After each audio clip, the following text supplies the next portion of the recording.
आता हे आपण त्या ग्रेव्हीमध्ये अंड फेटून टाकायचं आहे फोडून. त्याच्यामध्ये जरासं असं पाणी घ्यायचं आहे अंड्याच्यामध्ये. 2 अंड्याचंच करते मी, कारण 3 जण आम्ही खाणार आहोत जेवण. तर त्या अंदाजे मी इथे 2 अंडी घेतली आहेत. आपण जशी माणसं जेवणारी असतील त्या पद्धतीने आपण ते अंडी किंवा इतर साहित्य वाढवू कमी शकता. तर मी ही 2 अंड्याची भुर्जी केली आहे. हे बघा,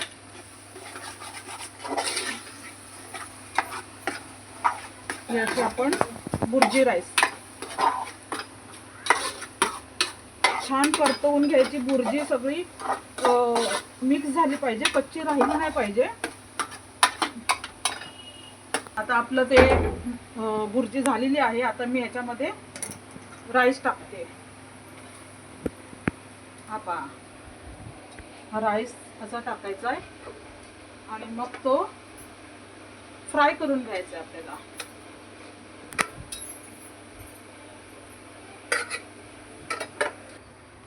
हा बघा, आता मी भात ह्याच्यामध्ये टाकला आहे. आता हे सर्व मिश्रण मिक्स करून घ्यायचं आहे.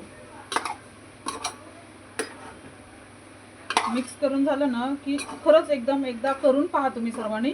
अतिशय छान वाटतं. म्हणजे आपल्याला जर समजा कंटाळा आला असेल, असं इमर्जन्सी आपण कुठून बाहेरून आलोय, कामातून आलोय, तर काही बनवण्यासाठी असं खूप वेळ लागत असेल, तर ह्या पद्धतीने आपण झटपट होणारा राईस खूप छान, म्हणजे आपल्याला असं काही वेगळं असं बनवायला लागणार नाही.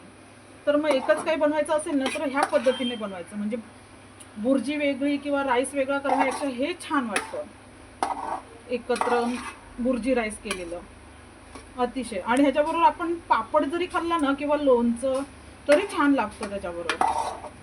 बघा किती छान वाटतंय बघा, कलर पण आला आहे, मस्त झालंय. आता ह्याला थोडंसं आहे ना आपण वाफेवर ठेवायचं आहे, मंद आच ठेवून, मंद आच करून ठेवायची, असं पसरवून ठेवायचं.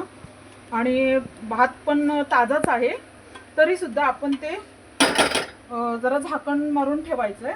मंद आच केली आहे, पाहू शकता तुम्ही. आता याला मी झाकण देते. हे पहा, मी आता हे झाकण मारून ठेवलंय. थोडा वेळ ठेवायचं आहे, त्याच्यानंतर आपण खायला सुरुवात करायची.